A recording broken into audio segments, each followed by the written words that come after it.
কিন্তু আমরা একটা পক্ষকে দেখছি যে নির্বাচন এটা একটা জিকিরে পরিণত হয়েছে। রাজনৈতিক ভাবে আমরা যেটা চাচ্ছি, দেশটার নতুন করে সংস্কার, শিক্ষা ব্যবস্থায় সংস্কার হোক, নিরাপত্তা বিধানের সংস্কার হোক, অর্থনীতিতে সংস্কার হোক, হ্যাঁ, মানুষের জীবন মানের মধ্যে সংস্কার হোক, মানুষ কিছু পাক।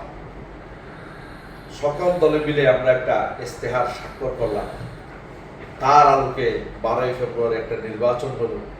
এখন নির্বাচনের আগে পিছের ইতিহাস তো আপনারা সাংবাদিক, আপনারা জানেন, রাত 11টা পর্যন্ত একটা অবস্থান ছিল।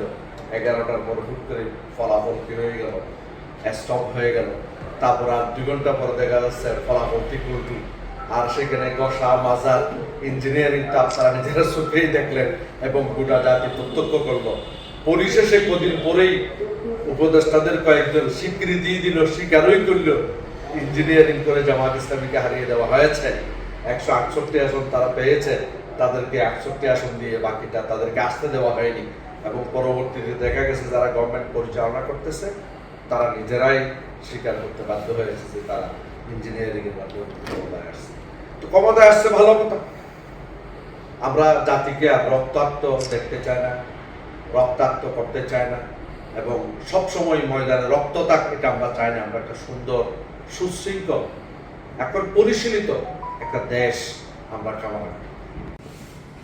তৃতীয় গণভোট, সম্ভবত চতুর্থ।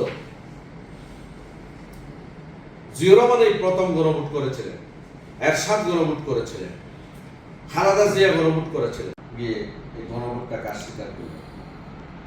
এক মা থেকে 2টা বাচ্চা হলো, এক বাচ্চাকে স্বীকার করা হচ্ছে, আরেক বাচ্চাকে। রাজনীতিতে যদি এই কালচার তৈরি হয়, এটাকে যদি জাতি মেনে নেয়, তাহলে গোটা জাতি পরে নিতে।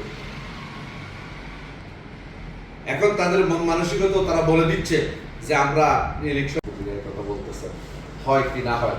একজন তো বলতেছে মানে গণভোট পরিত্যাগ কিছু, তাহলে গোটা জাতি 70% জাতি যে গণভোটের পক্ষে রায় দিল, আপনি পার্লামেন্টে গিয়ে ক্ষমতার মসনদে গিয়ে সেটাকে আপনি ডাস্টবিনে নিক্ষেপ করার কথা বললেন, তাহলে আপনাদের রাজনৈতিক শিষ্টতা, রাজনৈতিক ভদ্রতা এবং জাতির সাথে আপনাদের কমিটমেন্টের যে বিষয়টা আছে সেটা কেন?